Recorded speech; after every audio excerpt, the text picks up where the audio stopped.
announcing the United States is targeting the main artery of Russia's economy. We're banning all imports of Russian oil and gas and energy. That means Russian oil will no longer be acceptable at U.S. ports, and the American people will deal another powerful blow to Putin's war machine. This is a move that has strong bipartisan support in the Congress and I believe in the country. Americans have rallied to support the Ukrainian people and made it clear we will not be part of subsidizing Putin's war.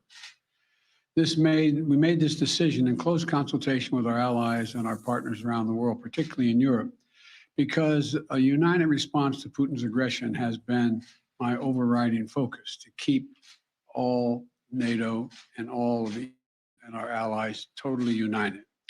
We're moving forward this ban, understanding that many of our European allies and partners may not be in a position to join us.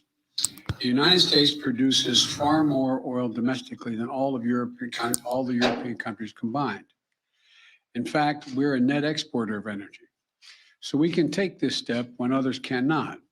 But we're working closely with Europe and our partners to develop a long-term strategy to reduce their dependence on Russian energy as well. Our teams are actively discussing how to make this happen, and today we remain united. We remain united in our purpose to keep pressure mounting on Putin and his war machine. This is a step that we're taking to inflict further pain on Putin, but there will be cost as well here in the United States. I said I would level with the American people from the beginning. And when I first spoke to this, I said defending freedom is going to cost. It's going to cost us as well in the United States. Republicans and Democrats understand that. Republicans and Democrats alike have been clear that we must do this. Over the last week, I've spoken with President Zelensky several times to hear from him about the situation on the ground and to consult and continue to consult with our European allies and about U.S. support for Ukraine and the Ukrainian people. Thus far, we've provided. So y'all heard it right there firsthand coming from President Biden today. He's banning all Russian oil and gas imports. Very big shocking blow. Very shocking blow. Something that I was very surprised of, to see President Biden go behind the cash cow of Russia. Like he said, this is a financial warfare that you're seeing. Financial warfare, same thing you see what happened to, let's say, your celebrities. So let's take a celebrity like Michael Jordan. He's playing basketball, and while he's playing basketball, he says something that's unpopular, or he does something that's unpopular, and people want to get back at him. How do they get back at him? They find out who his sponsors, who pays him. And they found out the main arteries to your company. If you're in the medical field, please forgive me if I said that wrong. But these are the main veins that go into the economy of Russia. So, Russia, according to the economical information, I'm going to pull this up right here. I'll give me 1 second. I'm going to pull up the Economical Information Administration. Now I want to check this out. Here we go. They talked about how the number three producer in oil in the world is Russia. And we are not only in the United States, not only we're one of the biggest suppliers, we are the biggest supplier of oil, but they're the number 3 producer. And I think we consume 662,000 that I saw that we consume in oil. So it's very, very surprising. So we are losing all this oil. So what are we going to do to combat it? So right here today, you can see posted today, the U.S. releases 38 million barrels of crude oil from its reserve. So we're saying, hey, no more of you.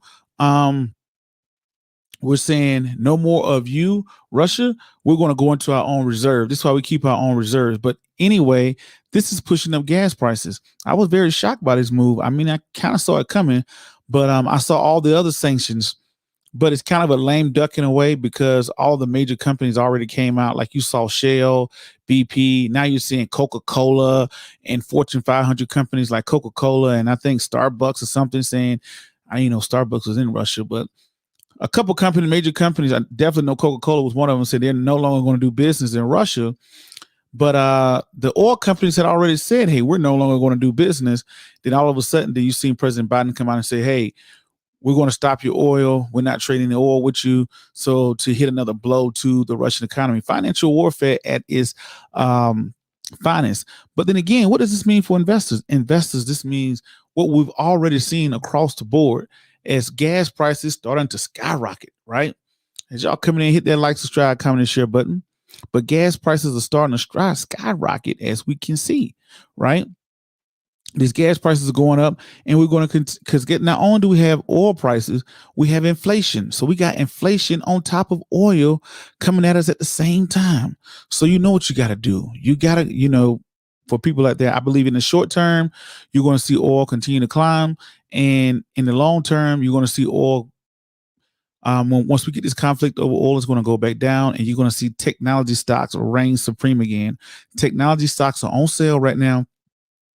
But oil has the momentum, especially what's going over with unrest overseas. And also not only having unrest overseas, you also have inflation happening at the same time.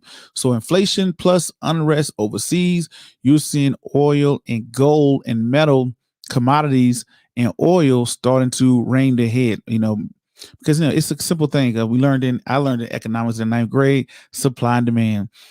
By going out here banning Russia, who's the number 3 world producer of oil, that's automatically cutting down on supply. But the demand for oil is going to stay the same. This is why immediately gas prices are starting to go up. And I believe they're going to continue to go up.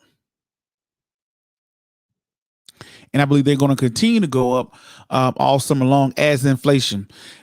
This Thursday, we're going to get new inflationary reports, which is going to be the new CPI report, Consumer Price Index reports. And I'm willing to bet inflation is probably going to be 8%.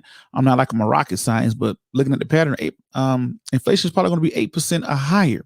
So with inflation going on and the unrest by the world's number 3 producer of oil, that we had to cut them off. Now that we cut them off, now we had to dig into our reserves. When we're digging into our reserves, what does that mean? That means oil prices are going up. So you look at your companies like you really want to get your money, look at Gush, GUSH. Also look at companies like Chevron, your BPs. Now they only have the momentum. I don't think this is a long-term play. I think oil is going to be good for 2022. It's going to rear its head. Oil, not only oil, but gold, oil, silver, commodities, they're going to rear their head.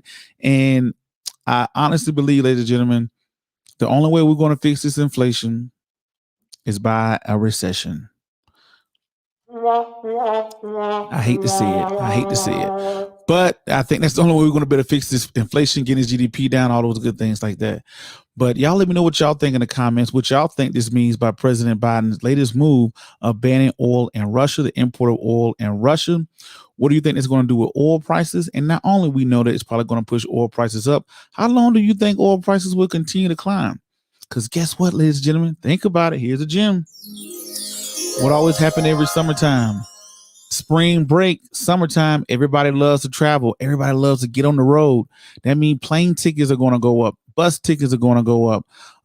Rental cars are already high. They're going to go even higher because the summer is when everybody loves to travel, and we're in the middle of a oil crisis almost. So that's pretty crazy. Y'all let me know what y'all think in the comments. What are y'all going to do? What are you investing in 2022? But don't become so zoned in on oil that you forget those great technology stocks like Google, Apple, Microsoft, and so on that are having a hard time right now because of the anticipated inflation, and not anticipated inflation, but the anticipated rise in interest rates, that you don't forget to grab some of those. Let me know what y'all think.